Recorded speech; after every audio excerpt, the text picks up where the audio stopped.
Okay, ఈరోజు మన activity ఏంటంటే కఠినమైన శబ్దాలు, మృదువైన శబ్దాలు అవి ఎలా ఉంటాయో చూద్దాం. ఓకేనా? కఠినంగా ఉండేటి అంటే పెద్ద సౌండ్ వచ్చాయి అన్నమాట, మృదువుగా ఉండేటువంటి చిన్న సౌండ్ వచ్చేటివి. అర్థమైందా? ఇప్పుడు ఇక్కడ చూడండి, 2 ప్లేట్లు ఉన్నాయి, ఇక్కడ ఒక గ్లాసు, ఇక్కడ ఒక బౌల్, కటోరీ అంటుంది దీన్ని. తర్వాత ఇక్కడ ఇవి డక్కీలు, డ్రమ్స్ అన్నమాట. ఇక్కడ చూడు కీస్, తాళాలు ఉన్నాయి. ఓకేనా? ఇప్పుడు నేను సౌండ్ చేస్తాను, ఏది కఠినంగా అంటే పెద్ద సౌండ్ వస్తుంది, ఏది చిన్న సౌండ్ వస్తుందో చెప్పాలి. సరేనా? ఇప్పుడు చూడు చూడు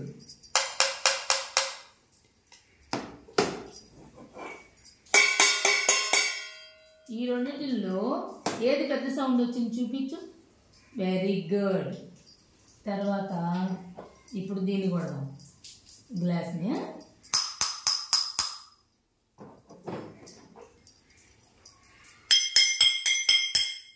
ఇప్పుడు ఈ రెండింటిలో ఏది పెద్ద సౌండ్ వచ్చింది?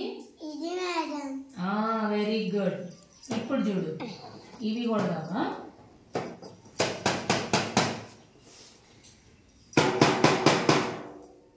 ఇప్పుడు ఏది పెద్ద సౌండ్ వచ్చింది ఇక్కడ?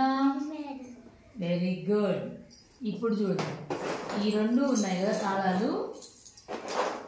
ఫస్ట్ విను సౌండ్ విను.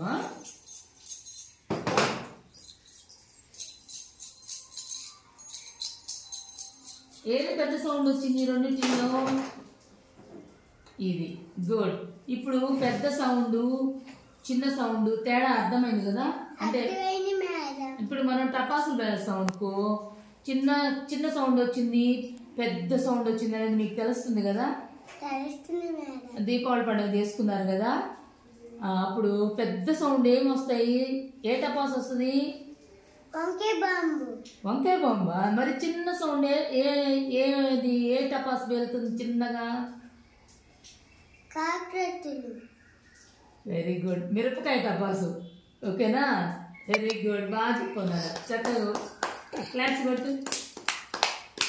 గుడ్.